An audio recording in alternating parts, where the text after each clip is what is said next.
Ini VT 189 ya. Sekali lagi ini adalah channel edukasi.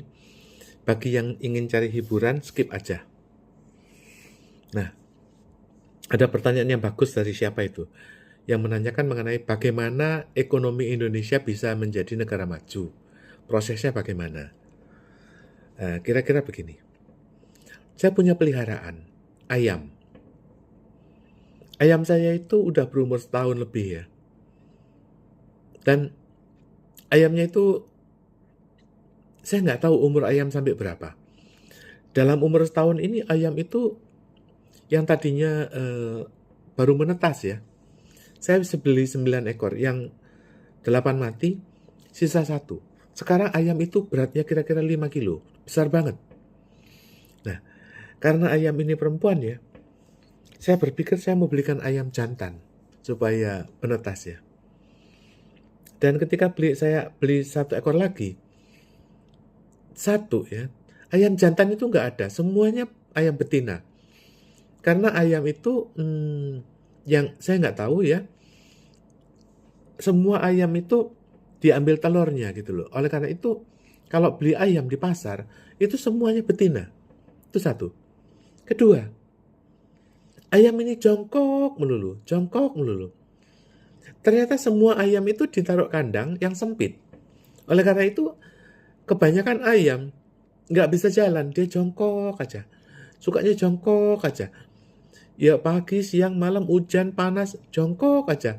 Jadi, saya juga heran kenapa.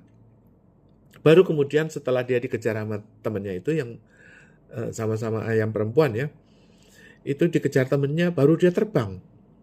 Baru dia tahu bahwa dia bisa terbang. Akhirnya dia keluar dari kandang lari-lari. Nah, jadi ekonomi Indonesia tuh mirip begitu. Kalau ditanya, apakah Indonesia bisa jadi negara maju? Ya bisa, tetapi ada prosesnya gitu loh. Ya, misalnya ini emas nih ya, emas. Katakan ini emas. Nggak mungkin tiba-tiba, permisi ya mas, kamu tak kasih ya gitu loh. Ya nggak mungkin lah. Jadi, keberkahan di Indonesia itu nggak mungkin ujuk-ujuk ditawarkan lalu diberikan kepada Indonesia. Ya enggak lah, ada prosesnya. Ini contohnya, nih contoh ya.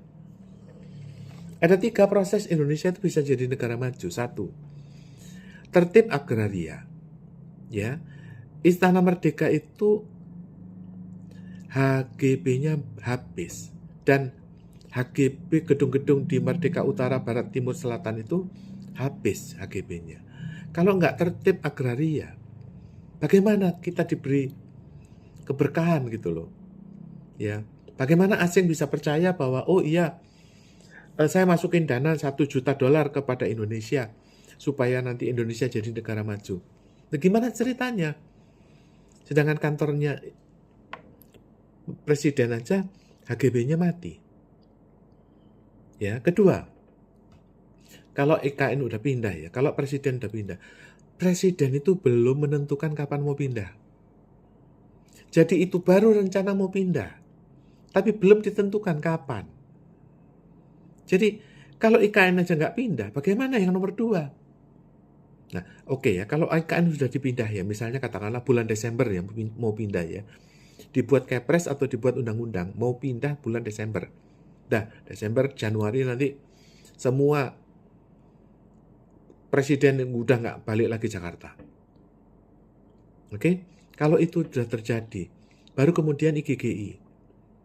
IGGI diatur, kamu mau IGGI itu dikerjakan oleh siapa?